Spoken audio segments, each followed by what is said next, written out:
Hey! Hey there! Today I'm going to show you my Dia build. Before we start with the video, I would like to thank Nexon and TFT for sponsoring this video and partnering with me for a community giveaway event where 8 of you, my viewers, will have a chance to win the highly sought after acrylic set. I actually got 2 of these during the Dev Anniversary event and from the web event, and you can see that I haven't opened the other one yet. Here we have Bunny, Ultimate Luna, Freyna, Sharon, Valby, and Blair, and even Serena. It may be different for this event, you might be getting Dia or even Glay. Aside from the acrylic set, sadly I don't have this yet, 2 of you will have a chance to win the art book goodie which I really want. Devs? Wink wink.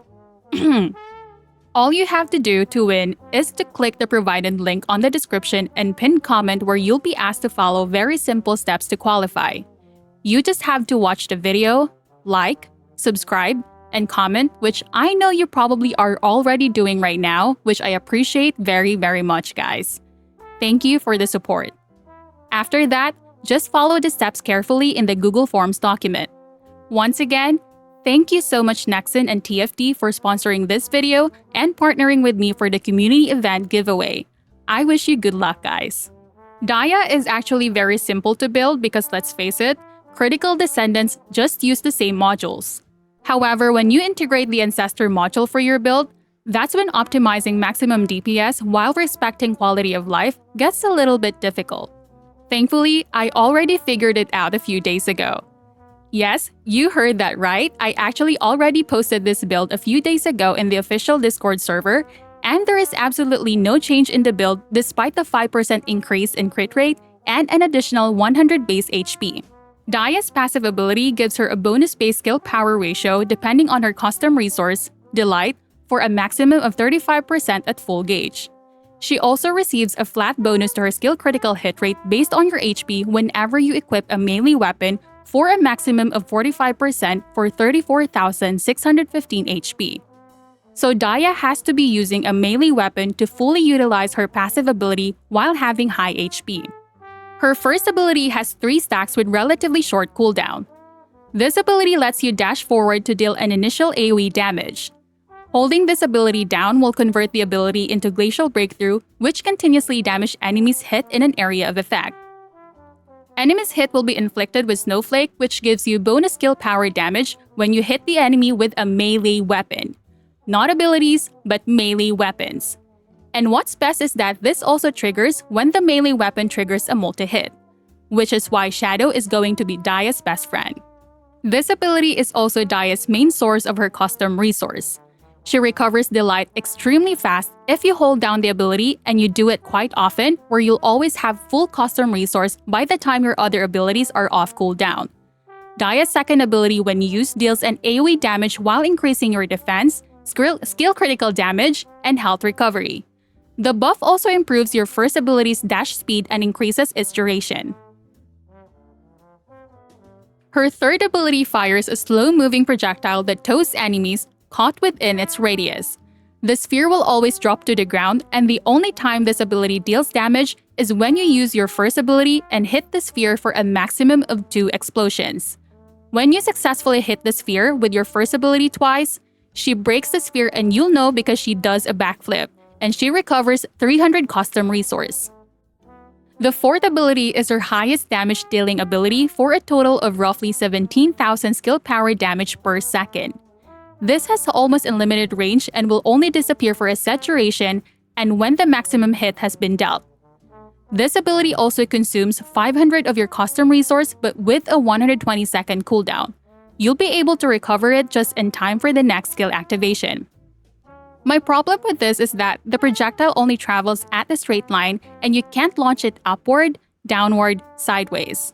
You have to be at the same Y plane to try to hit the bosses, which makes bossing really difficult sometimes. Dia's base abilities have high cooldown except for her first ability, so you really need to invest into cooldown to be able to have a smooth rotation while being able to maintain a 100% uptime on your second ability buff. Her first Transcendent module is called Blooming Ecstasy, which modifies her first and fourth abilities. Her first ability will receive the same damage output but has a longer cooldown. It now impales the enemy's hit, and it also now deals additional AoE damage as the glacial breakthrough damage, while Snowflake, instead of dealing additional damage from melee attacks, now provides additional damage hit by this ability. The fourth ability was changed so that instead of throwing a projectile, it now throws the lance on an obstacle to deal a massive burst and continuous AoE damage. This ability can be held a bit longer to increase the range, and increases its damage by up to 200%. This ability deals more damage than the base fourth ability when you charge. This Transcendent module allows Daya to be a bit more effective in mobbing. Chillbrand is her second Transcendent module that deals the highest possible damage combination against a single target. The passive ability remains the same, but she now has a 30% chance to summon a Chillbrand for 15 seconds up to a maximum of 6.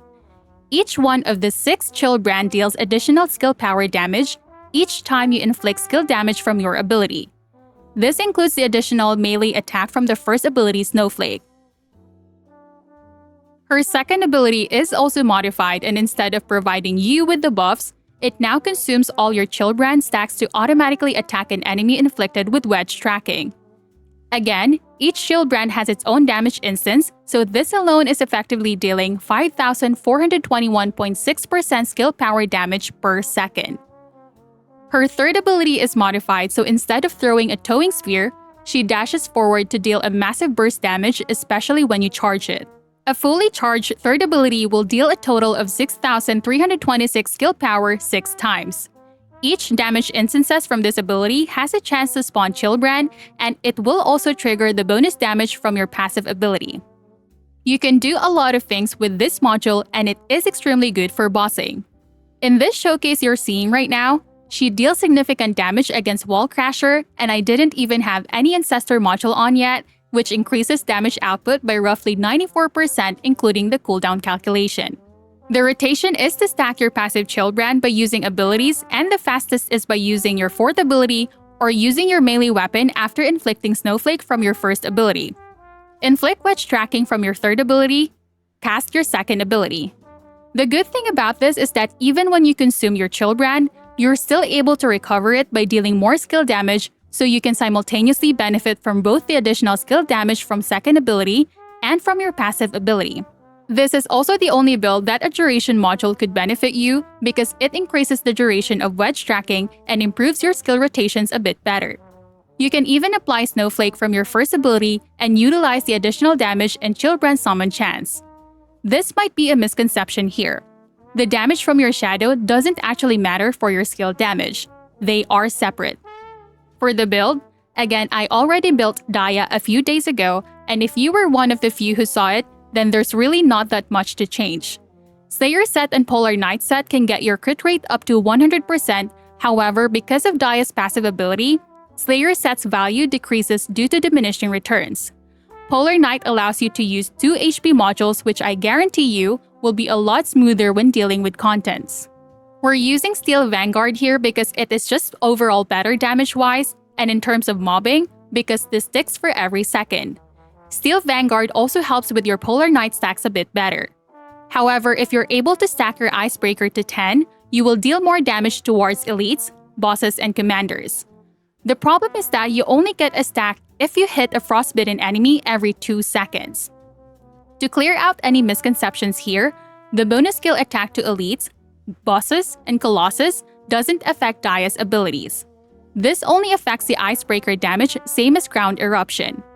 You can still use the Icebreaker though if you want to, depending if the fight is prolonged and depending in which you prefer. This might be the first time where I'll suggest taking cooldown reduction on your Ancestor module because yes, it is that important. We can't sacrifice HP because we'll lose Vanguard damage and crit rate. We can't sacrifice range because she'll feel clunky. So the only thing we can do is get rid of focus on fusion and cooldown from Arche Tuning. I've tried multiple paths when I was figuring it out, and this one turns out to be the best in damage while respecting Daya's quality of life needs. Now, this is my mobbing focused build like I mentioned in the post I made days ago, and my favorite one. We can still achieve 100% crit rate by going Skill Insight instead of a secondary HP module using Bravery set, and this gives a lot more quality of life for her abilities while only losing the bonus damage from Polar Knight and Steel Vanguard. But remember, the lesser your cooldown beyond the cap, the more damage you'll deal since you'll dish out a lot more abilities. Shorter cooldown makes a lot of difference for Daya, and she'll feel a lot better with Bravery set for mobbing, for Forbidden Sanctuary, and even for Void Erosion Purge. You'll be able to spam her 3rd and 4th abilities, which usually has a pretty long cooldown. Arche Tuning can be modified depending with what you need. This right here is if you have 100% crit rate and very decent cooldown reduction roll from your Ancestor module. Going range will get you to 250% range cap for her abilities. If you don't have an Ancestor module, you can use Focus on Fusion and use this Arche Tuning for cooldown reduction. If you don't have enough critical hit rate, you can even go like this, or take the purple HP nodes. The inversion is pretty straightforward. Take the range, and take her seasonal inversion buffs. The last point is a free one. Inversion and Arche Tuning can be applied for both Bravery and Polar Knight builds. I've also already built her bossing build a few days ago, but I was waiting for the new Infernal Walker stats, so I did not show it. But it's also just essentially the same as any other critical bossing descendants. Your typical use of a crit weapon for hyperfocus, trigger bonus damage taken from inversion, and we receive the lacking cooldown from inversion so we can go more into damage. We are using Slayer here because Infernal Walker has a 40% critical resistance, so our end critical hit rate will be at 60%, which reduces the value of Polar Knight's bonus drastically. And because we have low HP, we are not going to be using Steel Vanguard, instead we will use the Icebreaker. If you're against Infernal Walker, you can use the same Ancestor module as the Mobbing Ancestor module, but you can further boost your damage if you have a Chill skill power, Fusion skill power, and crit damage with a harmless negative on your Ancestor module instead of cooldown reduction, since again, we got that covered from our inversion. The rotation is very simple. I actually did a 23-second run using Steel Vanguard and Firepower conversion, so this really just shows that the build could work either way. Hyperfocus will just fall short if your Manus will not crit on the first hit. But essentially, you would want to fill up your custom resource before the battle start, then grapple upward, hit the boss with your Manus to trigger a pain amplification, and hope that it crits to trigger Hyperfocus. After that, you need to use your first ability once to trigger Arche Circulation Tactic, then use your 4th ability. Make sure to aim carefully. Use your 3rd and let it fully charge. Then use your 2nd ability. Use your first ability to fill up your custom resource. Use your 3rd and 4th when it's off cooldown. Just don't keep reusing your 2nd ability. Use it only when Wedge Tracking has expired because we need the Chill brand to deal extra damage from our passive ability. With the perfect Ancestor module, you could theoretically kill Infernal Walker within 10 seconds, and consistently within 15 seconds. I was able to do 18 seconds with a really bad Ancestor module. For Wall Crasher, it's going to be the same, but you will need to get your cooldown reduction Ancestor module unless you're pretty sure that Wall Crasher dies within 30 seconds, and the rotation is the same as Infernal Walker rotation, except that hitting Wall Crasher is a lot easier than Infernal Walker. You could also replace Hyperfocus with Duration module to help your Chill brand quality of life a little bit, since hitting your sword during the fight won't be necessary. The principles for her bossing Arche Tuning will remain the same, but this time go with bonus damage to Colossus since we no longer need range as well. For the Shadow build, nothing really special as long as you have multi-hit on it. You have one free slot and you can either use Flurry or Max Impact Round for ammo quality of life. Daya is overall a fun descendant for me. She may not be as strong as Ines or Freyna in mobbing, but her damage output is actually massive, especially when you're dealing with single target bosses. Though my showcase doesn't give her justice yet because I still have a bad Ancestor module, my calculation will prove that if you do have a good Ancestor module, she's gonna further melt things. She does have some clunk like getting stuck on ledges because she can't jump while using her first ability, but once you get a hold of her playstyle, she's actually very fun. Once again, thank you Nexon and TFD for sponsoring this video and partnering with me for the community giveaway event. That's it for the video guys, and I'll see you in the next one. Bye!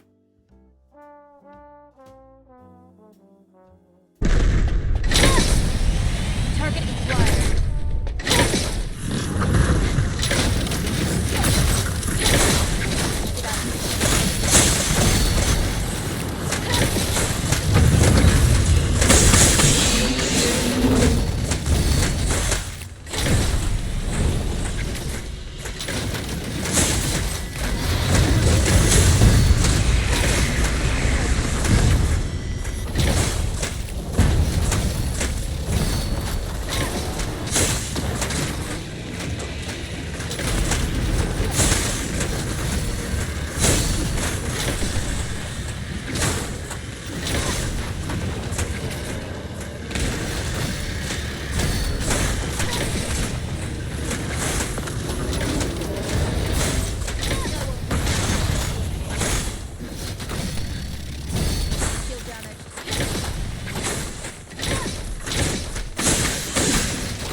Target complete.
Target acquired.